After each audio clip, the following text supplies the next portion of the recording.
Assurance vie, l'astuce incontournable pour sécuriser votre contrat. Habituellement, les Français souscrivent à une assurance vie afin de se constituer une épargne qui sera transmise à leurs proches lorsqu'ils décèdent. Dans ce contexte, la réception de cette somme est un vrai cadeau pour les bénéficiaires. Par contre, elle peut aussi se transformer en cauchemar si l'assuré n'a pas pris toutes les mesures nécessaires. Faire preuve d'une grande précision.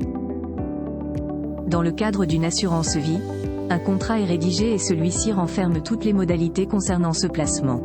Évidemment, les informations personnelles du demandeur doivent également y être indiquées.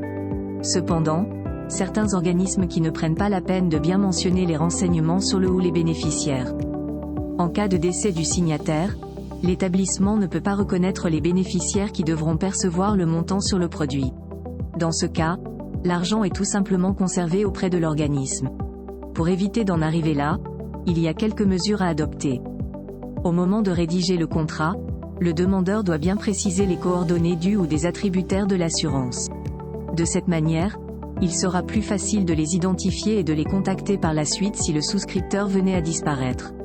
Plus tard, il ne faut pas non plus oublier d'actualiser régulièrement ces informations, notamment à la naissance d'un autre enfant par exemple. L'une des particularités de ce type de placement financier, c'est qu'il offre la possibilité de changer la liste des bénéficiaires. Il suffit de faire une requête auprès de l'établissement. Lors de la transmission, l'acteur peut même indiquer des formalités concernant les conditions d'attribution qui s'appliquent à sa disparition. Pour s'assurer que les bénéficiaires puissent profiter de l'épargne disponible sur l'assurance vie, il faut obligatoirement intégrer la mention à défaut, mes héritiers dans le contrat. À ce moment, les souscripteurs peuvent avoir l'esprit tranquille quant à l'avenir de ce placement.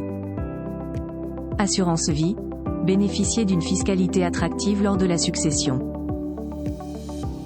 Décidément, l'assurance vie est l'un des meilleurs outils de transmission. Justement, elle est de plus en plus plébiscitée par les Français. Ce placement favorise également la sécurisation de la transmission de la capitale disponible. Par ailleurs, il faut préciser qu'elle n'intègre pas la succession du souscripteur. C'est-à-dire qu'au moment de la disparition de ce dernier, le fonds épargné destiné aux bénéficiaires n'est pas soumis au droit d'héritage.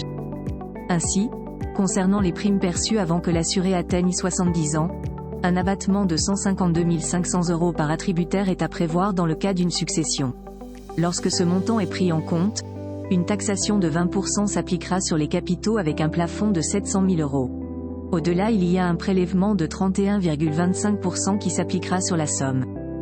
Par contre, lorsque le versement des RIM a eu lieu après 70 ans, l'abattement de 30 500 € s'appliquera à chaque bénéficiaire.